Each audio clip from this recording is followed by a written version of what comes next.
क्या आपने कभी सोचा है कि प्राचीन भारत में 14 विद्याओं और 64 कलाओं को सीखने पर इतना जोर क्यों दिया जाता था?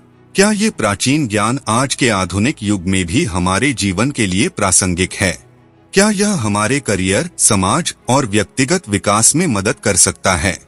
आइए जानते हैं आज के युग में इन विद्याओं और कलाओं की प्रासंगिकता और कैसे ये हमारे जीवन को संपूर्ण बना सकती हैं। नमस्कार, स्वागत है आप सभी का स्पिरिचुअल साधना चैनल पर। आज हम एक ऐसे विषय पर चर्चा करेंगे जो प्राचीन भारतीय शिक्षा प्रणाली की बुनियाद था, 14 विद्याएं और 64 कलाएं। आप सोच रहे होंगे कि ये प्राचीन विद्याएं और कलाएं आज के तकनीकी युग में कहाँ फिट बैठती हैं? क्या इनका कोई स्थान है हमारे आधुनिक समाज और जीवन शैली में? आज हम इन सवालों का जवाब ढूंढेंगे और यह जानेंगे कि कैसे यह प्राचीन ज्ञान हमारे जीवन को नई दिशा दे सकता है। तो अगर आप यह जानना चाहते हैं कि 14 विद्याएं और 64 कलाएं सिर्फ इतिहास का हिस्सा नहीं बल्कि आज के जीवन का भी अहम हिस्सा हैं, तो इस वीडियो को अंत तक देखें, क्योंकि यहाँ आपको मिलेगी अनमोल जानकारी जो आपके दृष्टिकोण को बदल देगी। प्राचीन भारत में शिक्षा का उद्देश्य केवल अकादमिक या पेशेवर ज्ञान तक सीमित नहीं था। 14 विद्याएं और 64 कलाएं जीवन के हर पहलू को संवारने और संपूर्णता प्रदान करने के लिए बनाई गई थीं। 14 विद्याएं वेद, वेदांग, आयुर्वेद, न्याय शास्त्र, व्याकरण और दर्शन जैसे शास्त्रों पर आधारित थीं, जो गहन बौद्धिक विकास के लिए थीं। 64 कलाएं दूसरी ओर जीवन के विभिन्न आयामों जैसे कला, संगीत, नृत्य, शिल्पकला और यहाँ तक कि रणनीतिक कौशल, युद्धकला को भी कवर करती थीं।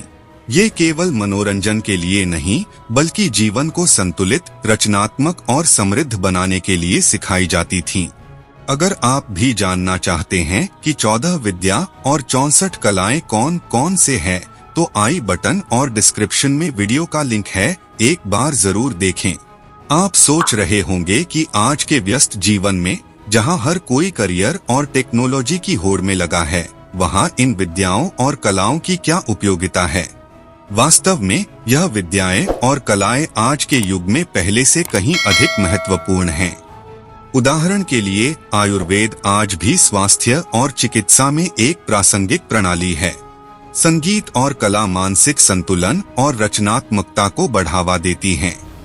64 कलाएं हमें न केवल व्यक्तिगत विकास में मदद करती हैं, बल्कि करियर के नए रास्ते खोलती हैं। इनमें से कई कलाएं आधुनिक प्रोफेशनल कौशल का आधार बन सकती हैं। अगर हम प्राचीन और आधुनिक शिक्षा प्रणाली की तुलना करें, तो पाएंगे कि आज की शिक्षा प्रणाली अत्यधिक केंद्रित है। लेकिन प्राचीन शिक्षा प्रणाली में संतुलित विकास पर जोर दिया जाता था। आज के छात्रों को केवल एकेडमिक नॉलेज ही नहीं, बल्कि जीवन जीने की कला भी सिखाई जानी चाहिए। इन विद्याओं और कलाओं का पुनः समावेश छात्रों को न केवल बुद्धिमान बनाएगा, बल्कि उन्हें रचनात्मक, आत्मनिर्भर और मानसिक रूप से स्वस्थ भी बनाएगा। तकनीकी युग में हम कई कलाओं को डिजिटल माध्यम से भी सीख सकते हैं। उदाहरण के लिए संगीत, पेंटिंग और अन्य कलाओं को ऑनलाइन प्लेटफॉर्म्स के माध्यम से न केवल सीखा जा सकता है, बल्कि वैश्विक स्तर पर साझा भी किया जा सकता है।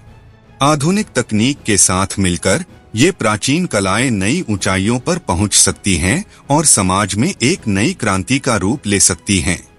एक व्यक्ति के संपूर्ण विकास के लिए ये विद्याएं और कलाएं आवश्यक हैं। एक संपूर्ण व्यक्ति समाज के लिए अधिक योगदान दे सकता है। इन कलाओं के माध्यम से व्यक्ति सामुदायिक जीवन में भी सक्रिय भूमिका निभा सकता है और इससे सामाजिक एकता को बढ़ावा मिलता है। 64 कलाएं और 14 विद्याएं न केवल बौद्धिक विकास में सहायक हैं, बल्कि शारीरिक, मानसिक और आध्यात्मिक संतुलन बनाने में भी मदद करती हैं। यह एक व्यक्ति को तनाव से मुक्त करती हैं और उसे संतुलित और सकारात्मक जीवन जीने की दिशा में प्रेरित करती हैं। इन विद्याओं और कलाओं में विज्ञान और कला का मेल छिपा हुआ है। यह हमें जीवन के विभिन्न पहलुओं को वैज्ञानिक दृष्टिकोण से समझने में मदद करती हैं। उदाहरण के लिए आयुर्वेद और वास्तुशास्त्र विज्ञान और कला का अद्भुत संगम है, जिनकी आधुनिक युग में भी अत्यधिक प्रासंगिकता है। तो दोस्तों, क्या आप इस ज्ञान को अपने जीवन में अपनाना चाहेंगे? क्या आप भी इस प्राचीन धरोहर को आधुनिक जीवन का हिस्सा बनाना चाहते हैं? अगर हाँ, तो इस वीडियो को लाइक करें, शेयर करें और चैनल को सब्सक्राइब करें, ताकि हम आपको और भी महत्वपूर्ण और ज्ञानवर्धक जानकारी प्रदान कर सकें।